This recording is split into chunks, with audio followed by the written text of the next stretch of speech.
નમસ્કાર વિદ્યાર્થી મિત્રો, મેથ્સ વિથ ધ્રુવ સર ચેનલમાં આપનું હાર્દિક સ્વાગત છે. આજે આપણે પ્લેસ વેલ્યુ અને ફેસ વેલ્યુ સમજીશું, એટલે કે સ્થાન કિંમત અને સ્થૂળ કિંમત સમજીશું. હવે તમને એમ થશે કે આ પ્લેસ વેલ્યુ અને ફેસ વેલ્યુ છે શું? તો જ્યારે પણ આપણે ગણિતને ભણવાની શરૂઆત કરીએ ત્યારે સંખ્યાઓને એટલે કે નંબર્સને સમજવા બહુ જરૂરી છે.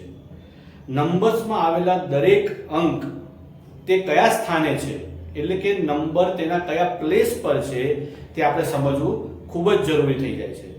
તો આજે આપણે આ જ ટોપિક પર સ્થાન કિંમત એટલે કે પ્લેસ વેલ્યુ અને સ્થૂળ કિંમત અથવા તો અંકિત કિંમત એટલે કે આપણે તેની ફેસ વેલ્યુ સમજીશું.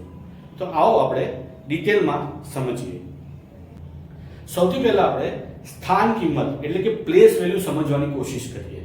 અહીંયા બોર્ડ ઉપર તમને સ્થાન કિંમતની એક વ્યાખ્યા એટલે કે ડેફિનેશન આપેલી છે કે આપણે સમજીએ કે સ્થાન કિંમત કોને કહીશું.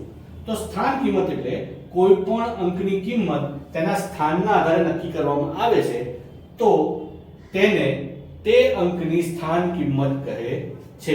ફરીવાર, કોઈ પણ અંકની કિંમત તેના સ્થાનના આધારે નક્કી કરવામાં આવે છે તેને તે અંકની સ્થાન કિંમત કહે છે.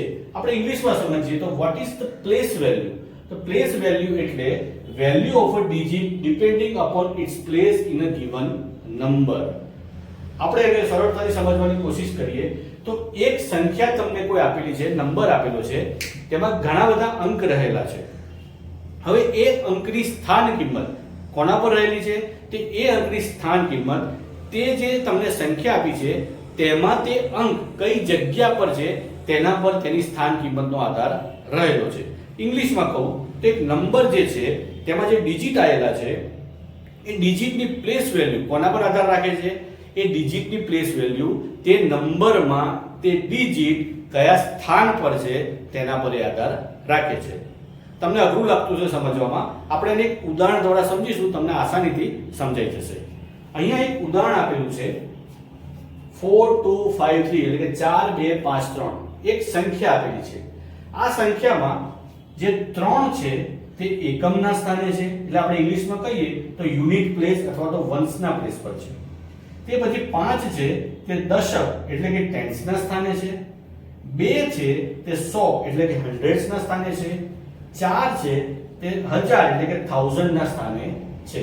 તમે જેમ જેમ આપણે બોર્ડ પર લખેલું છે એ રીતે જોઈએ તો અથવા તો તમે જોઈ રહ્યા છો એ બાબતે આપણે વાત કરીએ તો જેમ તમે આ બાજુ એટલે કે તમે જે જોઈ રહ્યા છો એમાં જમણી બાજુથી ડાબી બાજુ તમે જશો તો તે સંખ્યાની સ્થાન કિંમત વધતી જશે.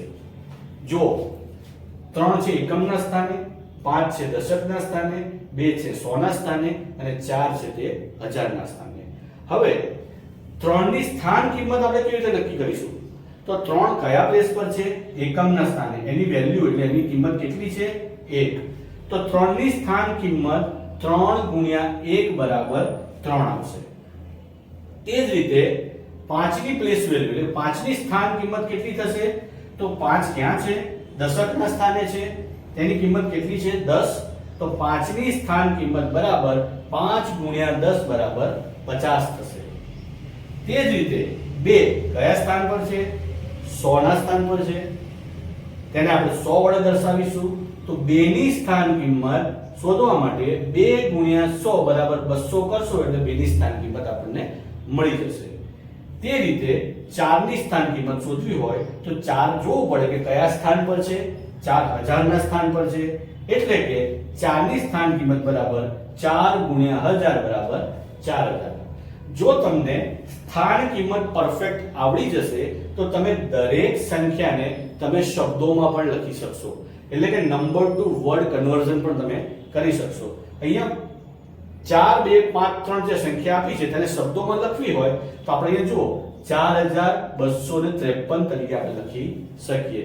એટલે કે ઇંગ્લિશમાં કહીએ તો 4253 લખાય. સ્થાન કિંમત એટલે કે પ્લેસ વેલ્યુ આવડવાથી તમે અંકને શબ્દોમાં લખી શકશો અથવા સંખ્યાઓને શબ્દોમાં લખી શકશો, અને જો વર્ડ્સમાં આપેલી હશે સંખ્યા તો તમે એને નંબરમાં કન્વર્ટ પણ કરી શકશો. એકદમ ઈઝી છે. આને આપણે વધારે 2-3 ઉદાહરણ લઈને થોડું વધારે ડિટેલમાં સમજીએ. અહીં બોર્ડ ઉપર બીજા 2 ઉદાહરણ મેં તમને આપેલા છે. આપણે એ ઉદાહરણને સમજીશું અને જરા વધારે ડિટેલમાં જાણીશું. ઉદાહરણ નંબર 2, એમાં એક સંખ્યા આપી છે 21502 એટલે 21502. એમાં જુઓ 2 છે એકમના સ્થાન પર છે, 0 છે દશક એટલે કે ટેન્સ ના સ્થાન પર છે, 5 છે તે 100 એટલે કે 100 ના સ્થાન પર છે, 1000 એટલે કે 1000 ના સ્થાન પર છે, 2 છે એ 10000 એટલે કે 10000 ના સ્થાન પર છે. જો મિત્રો અહીંયા એક વસ્તુ એડ થઈ, આપણે આગળ 1000 સુધીના અંકો જોયા હતા જેની સ્થાન કિંમત 1000 સુધી હતી. હવે આપણે એમાં એક આગળ વધ્યા, તેમાં 10000 પણ સ્થાન કિંમત આવશે. તો આપણે અહીંયા 2 ની સ્થાન કિંમત શું થઈ? 2 ગુણ્યા 1 બરાબર 2. 0 ની સ્થાન કિંમત શું થઈ? 0 ગુણ્યા 10 બરાબર 0. 5 ની સ્થાન કિંમત શું થઈ? 5 ગુણ્યા 100 બરાબર 500. 1 ની સ્થાન કિંમત 1 ગુણ્યા 1000 બરાબર 1000. 2 ની સ્થાન કિંમત 2 ગુણ્યા 10000 બરાબર 20000.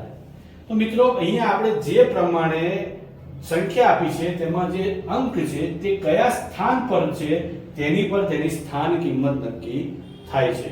તો આપણે આ જે સંખ્યા છે, આ નંબર છે, તેને આપણે જો અંકમાં એટલે સોરી શબ્દોમાં એટલે કે વર્ડ્સમાં આપણે વાંચવો હશે તો કેવી રીતે વાંચીશું? તો 21502.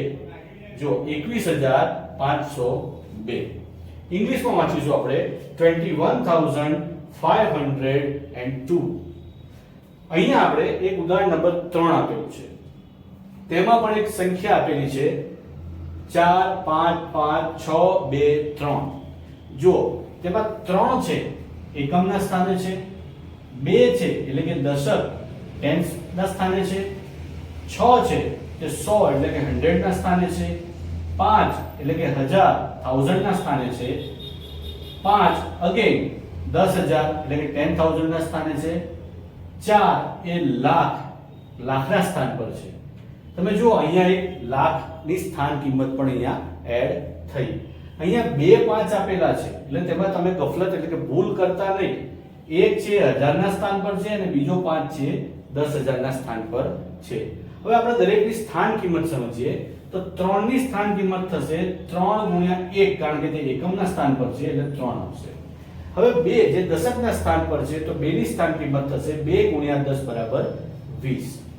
6 100 ના સ્થાન પર છે એટલે 6 ની સ્થાન કિંમત થશે 6 ગુણ્યા 100 બરાબર 600. 5 છે એ 1000 ના સ્થાન પર છે એટલે 5 ની સ્થાન કિંમત થશે 5 ગુણ્યા 1000 બરાબર 5000. તે જ રીતે આ બીજો 5 છે તે 10000 ના સ્થાન પર છે તો 5 ની સ્થાન કિંમત થશે 5 ગુણ્યા 10000 બરાબર 50000. 4 જે છે એ લાખના સ્થાન પર છે તો તેની સ્થાન કિંમત થશે 4 ગુણ્યા 1 લાખ બરાબર 4 લાખ. હવે તેને આપણે જો શબ્દોમાં વાંચવી આ સંખ્યાને તો કેવી રીતે વાંચીશું? 4,55,623. ઇંગ્લિશમાં વાંચીશું આપણે 4,55,623. આટલા આપણે ઉદાહરણ જોયા. હજુ પણ 2 ઉદાહરણ વધારે જોઈશું જેમાં સ્થાન કિંમત હજુ આગળ થોડી વધતી જશે જેથી તમારા બધા જ ડાઉટ ક્લિયર થઈ જશે. અહીંયા બીજા 2 ઉદાહરણ આપેલા છે. આવો આપણે તેને સમજીએ કે આ સંખ્યાઓને આપણે કેવી રીતે વાંચીશું.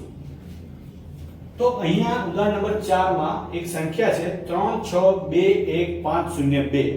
હવે જુઓ આમાં જે 2 છે તે એકમના સ્થાન પર એટલે કે યુનિટના સ્થાન પર છે તો તેની સ્થાન કિંમત શું થશે? 2 ગુણ્યા 1 બરાબર 2.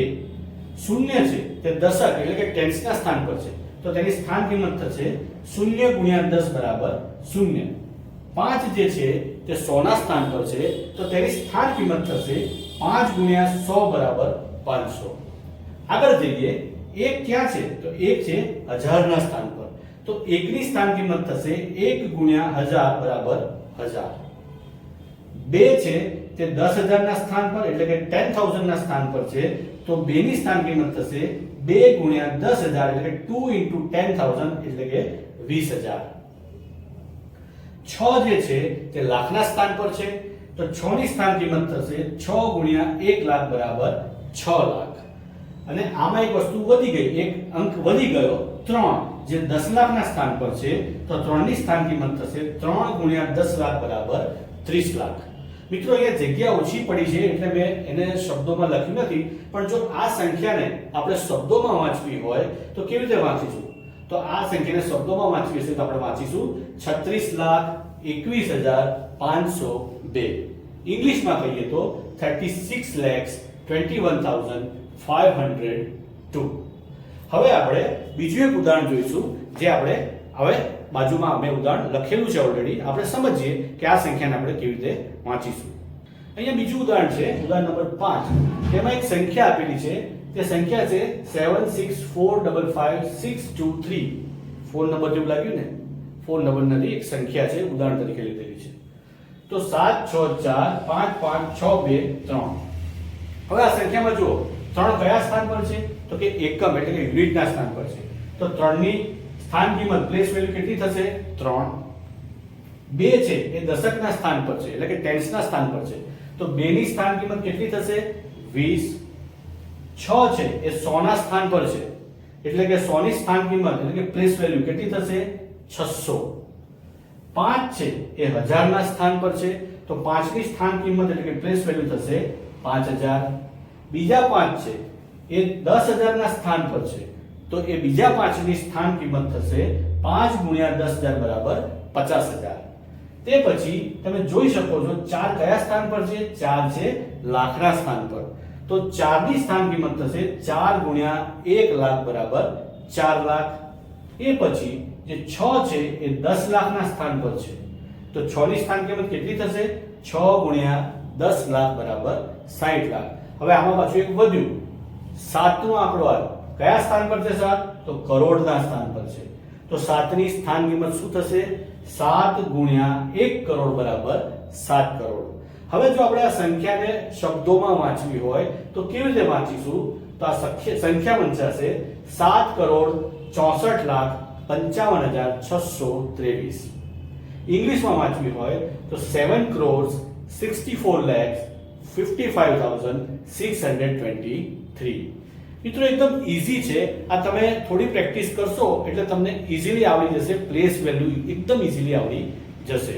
હવે આ જે તમે પ્લેસ વેલ્યુ શીખ્યા એની પછી તમે અંકોને શબ્દોમાં લખતા શીખશો એટલે કે નંબર્સને તમે વર્ડ્સમાં લખતા શીખશો. અને વર્ડ્સમાં કોઈ નંબર આપ્યા છે તો તમે તેને એ ડિજિટલ એટલે કે ન્યુમરિક એટલે કે અંકોમાં તેને કન્વર્ટ પણ કરી શકશો. તો મિત્રો તમને થોડા પ્રેક્ટિસ માટે હું અહીંયા થોડા દાખલા આપીશ, થોડી સંખ્યાઓ આપીશ. તમે તેની પ્લેસ વેલ્યુ લખજો અને તે જ સંખ્યાઓને તમે શબ્દોમાં એટલે કે વર્ડ્સમાં પણ લખશો. એકદમ ઈઝીલી આવડી જશે. થોડી પ્રેક્ટિસની જરૂર છે. અહીંયા મેં 15 સંખ્યાઓ તમને આપી છે પ્રેક્ટિસ માટે. એ સંખ્યાઓ એટલે કે નંબર્સની તમે સ્થાન કિંમત એટલે કે પ્લેસ વેલ્યુ લખશો અને આ નંબર્સને વર્ડ્સમાં એટલે કે શબ્દોમાં પણ તમે લખશો. તમારે પ્રેક્ટિસ થઈ જાય એટલે મને તમે કમેન્ટમાં લખી દેશો કે સર અમે આ સંખ્યાઓની પ્રેક્ટિસ કરી લીધી છે. તમે આ સંખ્યાઓને તમારે લખવી હોય તો તમે નોટબુકમાં પણ લખી લેશો અથવા તમે આનો સ્ક્રીનશોટ તમે પાડી લેશો. હવે મિત્રો આપણે સ્થાન કિંમત તો ભણી ચૂક્યા. હવે આપણે સ્થૂળ કિંમત એટલે કે આપણે ફેસ વેલ્યુ શીખીશું. તો મિત્રો આપણે પ્લેસ વેલ્યુ એટલે કે સ્થાન કિંમત ભણી ગયા. તમે પ્રેક્ટિસ કરી લીધી હશે, તમને સ્થાન કિંમત આવડી ગઈ હશે. અંકોને તમે શબ્દોમાં અને જે શબ્દોમાં આપેલા હોય તે વસ્તુને તમે આંકડામાં પણ લખી શકતા હશો એટલે કે નંબર ટુ વર્ડ્સ ને વર્ડ્સ ટુ નંબર તમે કરી શકતા હશો. આવો આપણે હવે સ્થૂળ કિંમત એટલે શું તે સમજીએ. સ્થૂળ કિંમત એટલે ફેસ વેલ્યુ. તો અહીંયા બોર્ડ ઉપર સ્થૂળ કિંમત એટલે કે ફેસ વેલ્યુની એક ડેફિનેશન વ્યાખ્યા લખેલી છે. આપણે વાંચીએ. કોઈ પણ સંખ્યાના પ્રત્યેક અંકની કિંમત તેના સ્થાન પર આધાર રાખતી નથી. તેની મૂળ કિંમતને જ સ્થૂળ કિંમત કહેવામાં આવે છે. આપણે જે આગળ જોયું જે આપણે સ્થાન કિંમત હતી એ વખતે આપણે શું હતું કે જે નંબર હતો એમાં જે ડિજિટ હતી કયા પ્લેસ પર છે તેની પર તેની સ્થાન કિંમત નક્કી કરવામાં આવતી હતી. પણ અહીંયા તેના સ્થાન ઉપર આધાર રાખતું નથી. તે તેની મૂળ કિંમત જે છે તેને તેની સ્થૂળ કિંમત કહે છે. કન્ફ્યુઝ ના થશો, આપણે ઉદાહરણથી એને સમજીએ છીએ. જો અહીંયા મેં ઉદાહરણ લખેલું છે એમાં એક સંખ્યા આપી છે 6395 6395 એટલે 6395. હવે તમે આવી રીતે વાંચો તો અહીંયા 6 ની જે સ્થૂળ કિંમત છે તે તેના જેટલી જ છે એટલે કે 6 છે. સ્થાન કિંમત માંગી હોત તો શું થાત? એકમ, દશક, સો અને હજાર થાત. પણ અહીંયા સ્થાન કિંમત નથી માંગી, અહીંયા સ્થૂળ કિંમતની વાત કરીએ છીએ. તો જે 6 છે એની સ્થૂળ કિંમત કેટલી થશે? તેના જેટલી, એટલે કે 6 થશે. 3 છે તેની સ્થૂળ કિંમત કેટલી થશે? 3 જેટલી. 9 છે તેની સ્થૂળ કિંમત કેટલી થશે? 9 જેટલી. 5 છે તેની સ્થૂળ કિંમત કેટલી થશે? 5 જેટલી. ઉદાહરણ નંબર 2 માં જોઈએ, તેમાં પણ આપણને એક સંખ્યા આપેલી છે. બરોબર? આપણે સંખ્યા કેવી રીતે વાંચીશું? વાંચો જોઈ. 7,89,634. હવે જુઓ, અહીંયા આપણે જો સ્થાન કિંમત શોધવાની હશે તો 7 ની સ્થાન કિંમત કેટલી આવશે? એકમ, દશક, સો, હજાર, 10,000 અને લાખ. પણ અહીંયા સ્થાન કિંમત શોધવાની નથી. અહીંયા આપણે સ્થૂળ કિંમતની વાત કરીએ છીએ. તો 7 ની સ્થૂળ કિંમત થશે એના જેટલી, એટલે કે 7. 8 ની સ્થૂળ કિંમત થશે 8. 9 ની સ્થૂળ કિંમત થશે 9. 6 ની સ્થૂળ કિંમત થશે 6. 3 ની સ્થૂળ કિંમત થશે 3 અને 4 ની સ્થૂળ કિંમત થશે 4. જો અહીંયા 4 ની સ્થાન કિંમત માંગી હોત તો શું થાત? 4 ની સ્થાન કિંમત થાત 4. એમાં પણ 4 જ થાત. કેમ કે આ એકમના સ્થાને છે, એટલે 4 ગુણ્યા 1 બરાબર શું થાત? 4. પણ અહીંયા સ્થૂળ કિંમત માંગી છે તો તેની સ્થૂળ કિંમત પણ 4 જ થશે. ઉદાહરણ નંબર 3 માં જોઈએ આપણે, તો તેમાં પણ આપણે એક સંખ્યા આપી છે 5,49,320. જો એમાં તમને કીધું હોય કે 3 ની સ્થાન કિંમત કેટલી, તો કેટલી થાય? એકમ, દશક અને સો, એટલે 300 થાય. પણ અહીંયા આપણે સ્થૂળ કિંમતની વાત કરીએ છીએ. તો સ્થૂળ કિંમત 5 ની કેટલી થશે? 5 ની સ્થૂળ કિંમત થશે 5. 4 ની સ્થૂળ કિંમત થશે 4. 9 ની સ્થૂળ કિંમત એટલે કે ફેસ વેલ્યુ થશે 9. 3 ની ફેસ વેલ્યુ થશે 3. 2 ની ફેસ વેલ્યુ થશે 2 અને 0 ની ફેસ વેલ્યુ થશે 0. બરોબર છે મિત્રો? તમે આઈ હોપ કે તમે આ સ્થાન કિંમત અને સ્થૂળ કિંમતને સમજી ગયા હશો. પ્લેસ વેલ્યુ અને ફેસ વેલ્યુ એકદમ ઈઝી છે. પ્રેક્ટિસ કરજો. ના સમજાય તો ફરી આ વિડિયો જોશો, તમને જરૂરથી આવડી જશે. આ વિડિયો તમને કેવો લાગ્યો તે તમે જરૂરથી કમેન્ટ્સમાં જણાવશો. ચેનલને સબસ્ક્રાઇબ કરશો, વિડિયોને લાઈક કરશો અને તમારા મિત્રો સુધી આ વિડિયોને શેર પણ કરશો. તમારે કયા નવા ટોપિક શીખવા છે તે તમે મને કમેન્ટ્સમાં જરૂરથી જણાવશો. મિત્રો, અત્યાર સુધી જે વિડિયો જોયો તમે તેના માટે thanks again. Thanks for watching.